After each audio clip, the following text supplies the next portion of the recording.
Magandang araw mga kaibigan. Bigyan natin ng reaction, opinion itong post ng Bilyonaryo News Channel. Bad news ito para sa ating bansa. Nakakaya. Yung pinagmamalaki nila na bayan, babangon muli. Pinagmamalaki nila na ano ito?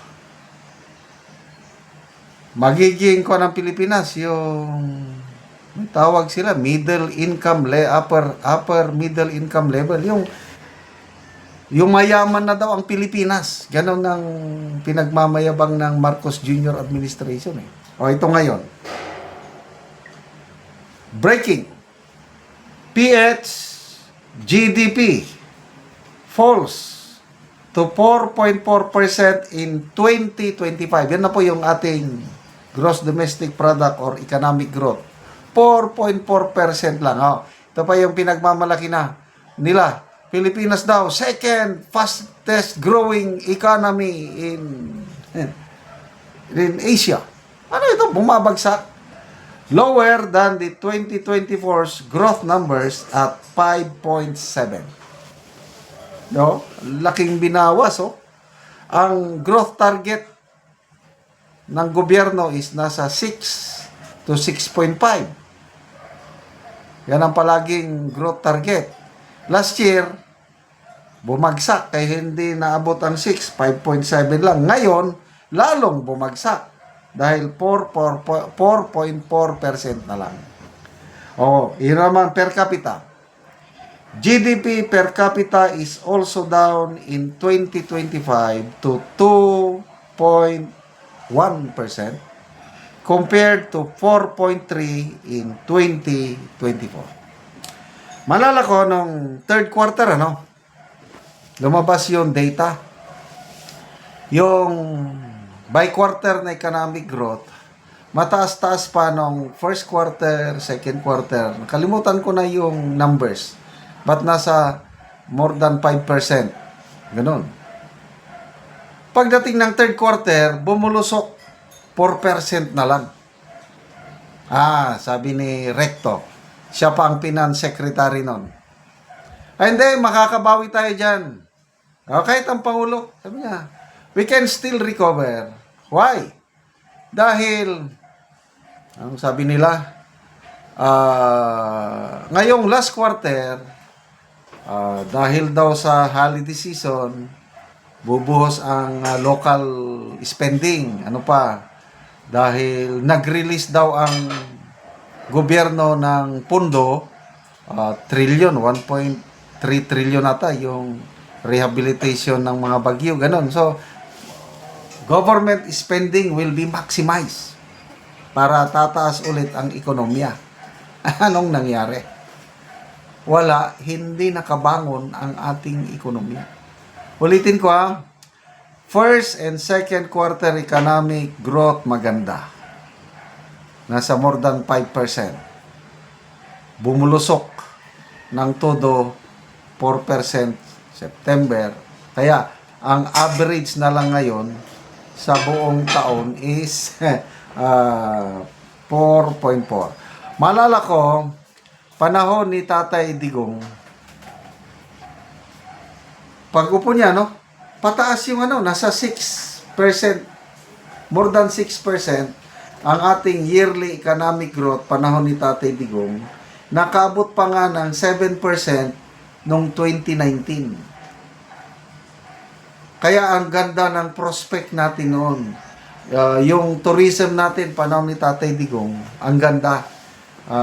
If I'm not mistaken, nasa 8.4 million foreign tourist arrival ang dumating.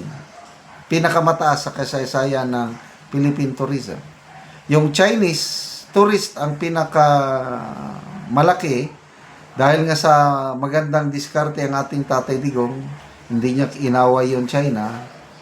Dumating halos 2 million Chinese nationals. Naabutan lang tayo ng pandemic.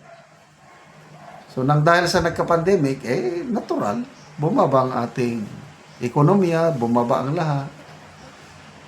So itong pag-upo ng Marcos Jr. administration, wala namang pandemic. So anong nangyari sa economic growth natin 23, 24, 25 palaging bagsak. Hindi naabot ang economic growth target. Kaya yung inahabol nila na upper middle income bracket ng Pilipinas, yung mapasama na siya sa hindi na yung pobreng nation dahil upper middle income na eh. Wala pa rin. Lalong hindi nila maabot yung pinagmamalaki na. So, what's next? What is ahead of us for 2026 up to 2028? Meron ba tayong aasahang pag-asenso? To me, alanganin. Yung investors' confidence. Lalo na foreign. Narinig ko sa isang interview si Senator Mig Zubiri. Majority ko nito suportado niyang administration. Sinabi niya, marami siyang nakausap na mga ambassadors, lalo na sa Europe. Alanganin sila. Almost all yung mga Chamber of Commerce and Industries ng mga bansang ito, mga nakausap ni Senator Zubiri, ayaw nang mag-invest sa Pilipinas. So, ganon din ang sinasabi ng mga businessmen, lalo na si Employers Confederation of the Philippines President Sergio Luis Ortiz. Zero. Wala nang pumupunta sa Pilipinas para magtanong, explore possibilities for them to invest. Why? Because of talamak na corruption. So, good luck sa administrasyong ito. Sana magkaroon ng milagro. Kasi kung tuloy-tuloy na ganito, bulusok ang ating mga economic numbers, ang kawawa, hindi naman yung taga Malacanang. Hindi naman sila maapektuhan. Ang kawawa ang taong bayan. So, mga kaibigan, salamat sa inyong pagsubaybay sa ating channel. Nakakatulong kayo ng malaki sa tribong Talandig ng Bukidnon dahil ang sweldo natin sa channel na ito is pantulong po sa tribo. Namimigay tayo ng mga libreng yero at pako para itong tribo, kawawa sila, makapagpatayo naman ng mas maayos na tirahan nila. Panoorin nyo ang video. Ano na yung mga yero nga ipangatag sa mga tao?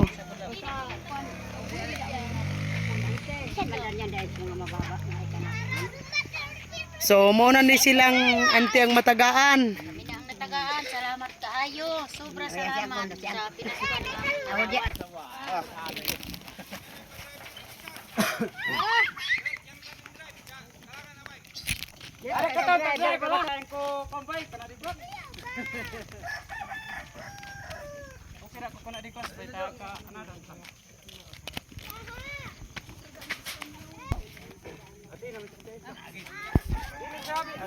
Muna ni mga yero lansang.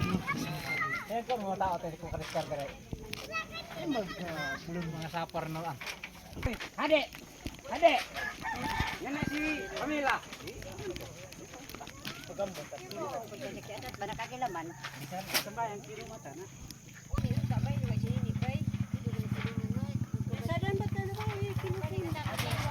Hura dangkon. Kan hura kay mga edkarista. So, dagan-dagan gyud ang matagaan diri og yero. Ay kaguboy sakyatin mo. Natang namo natin nga makabalay na gud me. Oo, so pila na dai nanay mong edad? Sa 69. 69 ka na. So makabalay na gyud ka. Gusto pa ko nga magbag og balay. Oo. Kay karaan na kay mong balay. Alang. Sumula na ka. Yes, at si Auntie matagaan po ni Gero. Salamat kaayo sa Salamat, yatag salamat sa among nila. asin. Makabalay na gyud ko kay dugay na ko nangandoy nga makakaugaling kog balay di ko mag-ipon sa akong mga anak. Kabalay na gid ko daghan gid kay salamat sa mga tawo nga gihatag sa amo sa Ginoo nga may Tapos ano ipinabuhi ba Hatag sa sa ila para Si Ate Sad matagaan og gero. Ang ako makasulti, salamat kayo sa nagatag ani kay makarefer ko sa akong balay kay nakabalik ko sa uno. So hinatun ta nga daghang pag-ayo ang matagaan nila o ginabang kay daghan nangalipay nga katawan samot nga karon nga Pasko. sobra among Salamat kalipay. kayo kay Dako kayo ang among kalipay nga Tatay natagaan. Sad. Mao na na among kinagdako nga pinaskuhan. Dahil ka nagpasalamat para number 1 ang pasulod. Ate Mader. Mm. Kaya doon ko na rin